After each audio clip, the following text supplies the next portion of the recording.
Welcome to The Explainer. I am so glad you're tuning in.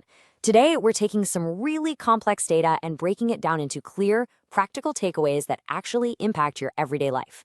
We're going to be looking at a famously grueling, classic exercise that, honestly, a lot of us try to avoid or maybe haven't even thought about since middle school gym class. But get this, scientists are now pointing to this very specific, entirely free movement as a surprisingly powerful predictor of your long-term heart health.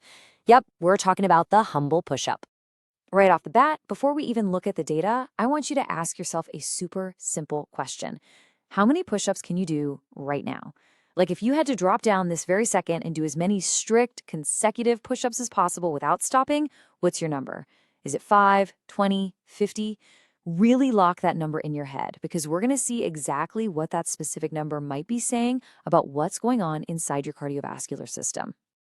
Now, what's really interesting about this survey data from 2021 is how much our perception of general fitness contrasts with reality. You might think knocking out 10 push-ups is just a basic, bare minimum baseline, but the data says otherwise. Over half of Americans, 51% to be exact, cannot do 10 consecutive push-ups, and a full third of the population can't even manage 5 in a row. It really goes to show that this is a movement that demands quite a bit from our bodies. But even with those survey numbers, the push-up is everywhere, right? It remains this massive cultural touchstone for fitness, precisely because it requires literally zero specialist equipment. It's a totally no-cost exercise that's always being used by public figures to show off functional strength. Think of former U.S. President Barack Obama famously doing push-ups right on the south lawn of the White House back in 2012, or Prince William doing them in Ascot in 2016. Even John Krasinski posted a video of himself knocking out 25 of them on social media for a challenge a few years ago. It is universally recognized as this ultimate hallmark of health. Okay, let's pivot from the pop culture aspect for a second to talk about the very serious medical context here, the whole reason scientists are even studying this.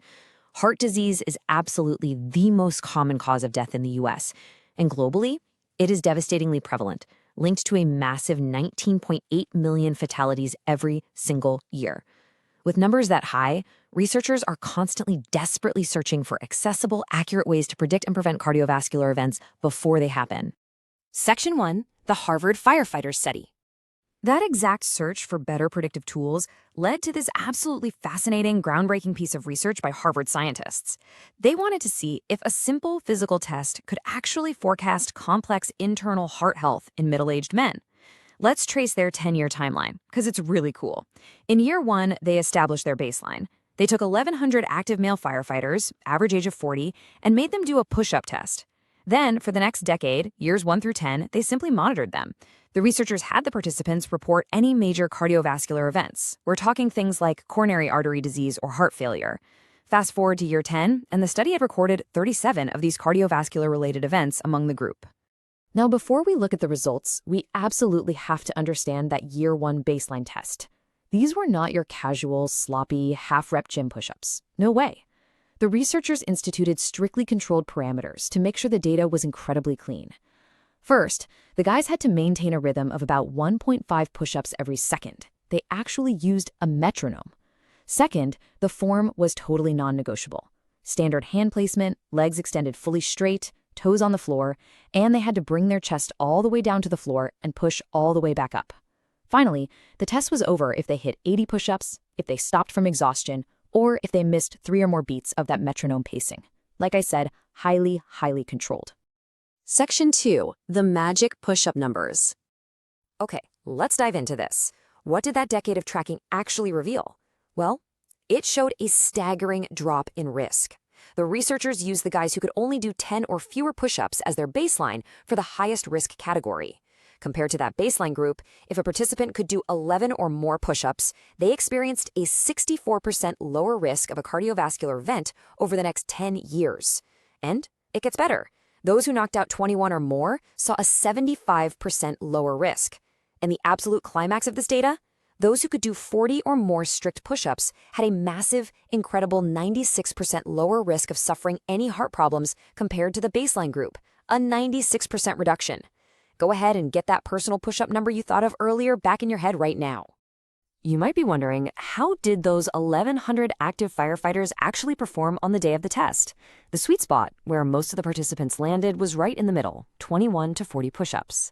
A highly fit subset of 155 participants managed to break that top-tier threshold of 40 or more. But on the other end of the spectrum, 200 men completed fewer than 20, and 75 men couldn't break the 10 push-up mark. It's just so fascinating to see this wide spectrum of physical capacity even within a physically demanding profession like firefighting. Section 3, push-ups versus the treadmill. And this brilliantly illustrates a really common question. When we go to the cardiologist, they usually stick us on a treadmill with a bunch of wires glued to our chest, right? So why push-ups? Well, in their paper, researchers compared the two methods and actually concluded that push-ups were a better indicator of whether someone would experience a heart event. Scientists pointed out that standard treadmill tests can sometimes artificially overestimate or underestimate a person's true functional fitness. The push-up, on the other hand, gives you a highly accurate, real-time read on what your body is actually capable of sustaining. The specific scientific term the Harvard researchers used for this is a surrogate estimate. Let's break that down real quick. Obviously, a push-up is primarily testing your chest, your shoulders, your triceps, your upper body strength. But it's also acting as an indirect measure, a surrogate estimate, of your cardiovascular system's ability to sustain intense effort over time. Plus, the data shows that people who can perform high numbers of push-ups also tend to share other vital health traits. They generally have lower BMIs, better blood pressure, and lead more active lifestyles overall, all of which compound to protect the heart. Section 4, important study caveats. So the crucial point here is that part of being a smart consumer of science is understanding the boundaries of the research. Doing 40 push-ups a day isn't some magical isolated force field that makes you immune to heart attacks. First off, this was an observational study. It shows a powerful correlation, sure, but it cannot prove direct causation. We can't say definitively that the mere act of doing the push-ups itself prevented the heart problems. Second, the participant pool was entirely male, so it's not totally clear exactly how these specific numbers map onto women. And finally, they were an average age of 40 and all worked in a physically active job.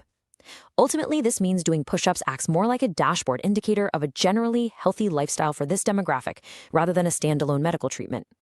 Section 5, your heart health takeaway. Let's bring all this data together and apply it to your routine, starting today.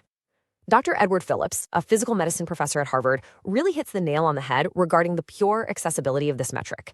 He says, how many you can do at one time offers a real-time measurement of your strength and muscular endurance and is an easy tool to help you improve. You can do them anywhere and at any time. All you need is your body weight and a few minutes. I mean, that is just an incredibly empowering perspective, isn't it? Your health data isn't locked away in some fancy lab. You can test your functional endurance right there in your living room. But, actually getting that push-up number higher, that requires putting in the work. Researchers and the World Health Organization are very, very clear on the absolute best way to slash your risk of heart disease, and it all revolves around the number 150. They recommend completing 150 minutes of moderate intensity exercise every single week. That could be cycling, going for a brisk walk, or integrating bodyweight exercises to slowly build up that functional strength. We've looked at the data. We've seen how hitting that 40 push-up mark correlated to a massive 96% drop in heart event risks for those firefighters. So I'm going to leave you with